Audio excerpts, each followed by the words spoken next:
hanya satu kata, tiada sempat terus. Assalamualaikum warahmatullahi wabarakatuh.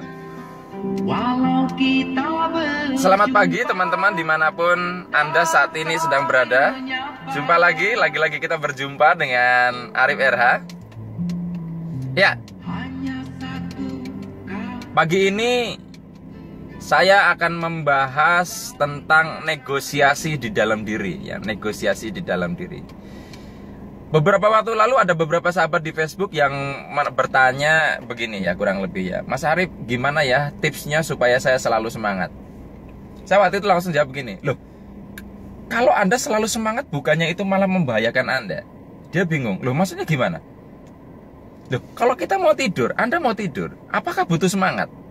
Saya nanya sama Anda coba, apakah kalau Anda mau tidur butuh semangat? Semangat, saya mau tidur, semangat, bisa, yes, tidur.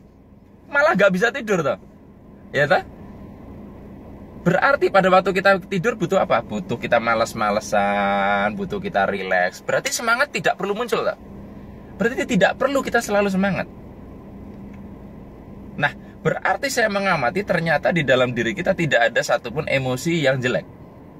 Semua emosi benar, bertujuan baik pada waktunya sendiri-sendiri, dalam konteksnya sendiri-sendiri. Nah, yang jadi persoalan adalah kadang kita kebalik-balik menggunakan ini. Harusnya kita action, bergerak, menuju tujuan, malah malas-malasannya muncul. Pada waktu kita mau tidur, malah kita semangat, malah nggak bisa tidur. Nah, inilah adalah kekacauan yang sering terjadi pada diri kita.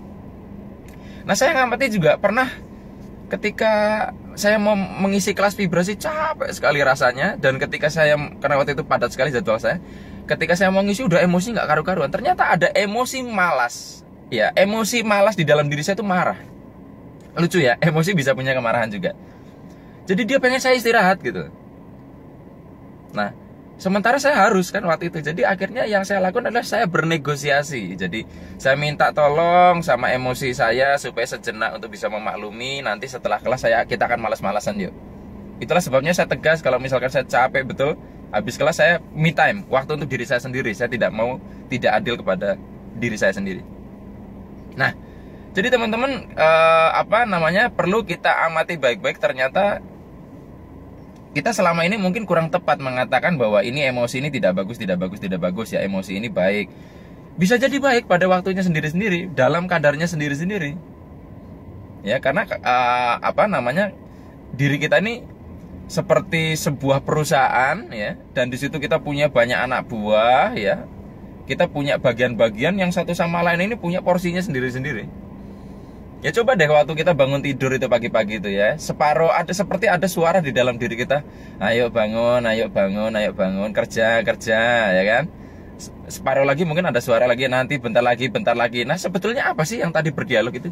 Itu saya lihat adalah bagian diri kita yang merupakan ekspresi dari semua emosi yang ada di dalam diri kita. Nah, jadi teman-teman semua, PR kita bersama adalah bagaimana kita